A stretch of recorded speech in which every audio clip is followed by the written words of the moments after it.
The Disappearance of Nagato Yuki-chan is a spin-off anime series of The Melancholy of Haruhi Suzumiya. If you don't know what any of that means, it's okay, because this is a very niche spin-off series.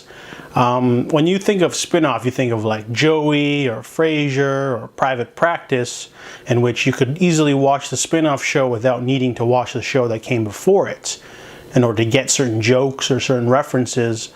However, this series doesn't do that though. It's how do I explain this? Okay, let's say you're watching the TV show Star Trek, and in one of the episodes of Star Trek, Kirk and his crew encounter a parallel universe in which Kirk never became a captain. Instead, Kirk was just a normal guy living on Earth. He likes to go fishing. He likes his neighbor. You know, he doesn't do anything.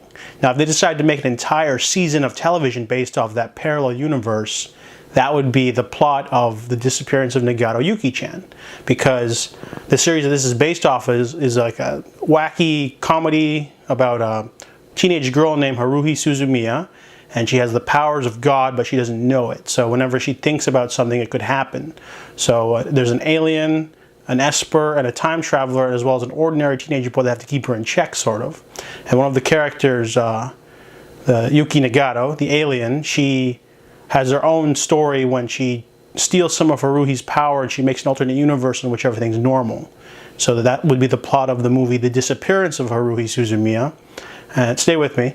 And essentially they wrote a manga based off just that universe, the COM universe. So this series is essentially a romantic comedy.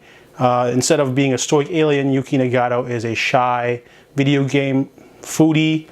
She's very introverted, she doesn't really do anything, but she likes Kyon, the boy in her class.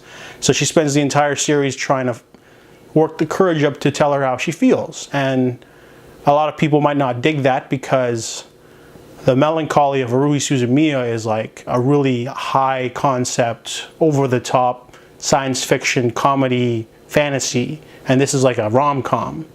And all the same characters are there, all the same voice actors and actresses are there, but it's different. And also this series isn't complete either. It only goes up to volume 5 of the 10-volume manga. So if you're expecting some sort of big payoff at the end, you won't get that either.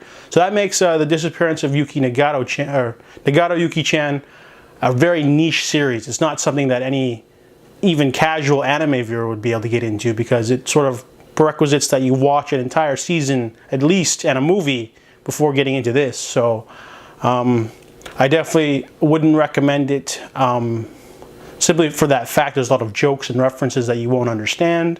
So check out The Melancholy of Haruhi Suzumiya Season 1 and the movie The Disappearance of Haruhi Suzumiya if you want to then watch a series based off an alternate universe. Then I can recommend The Disappearance of Nagato Yuki-chan. So that's my thoughts about that.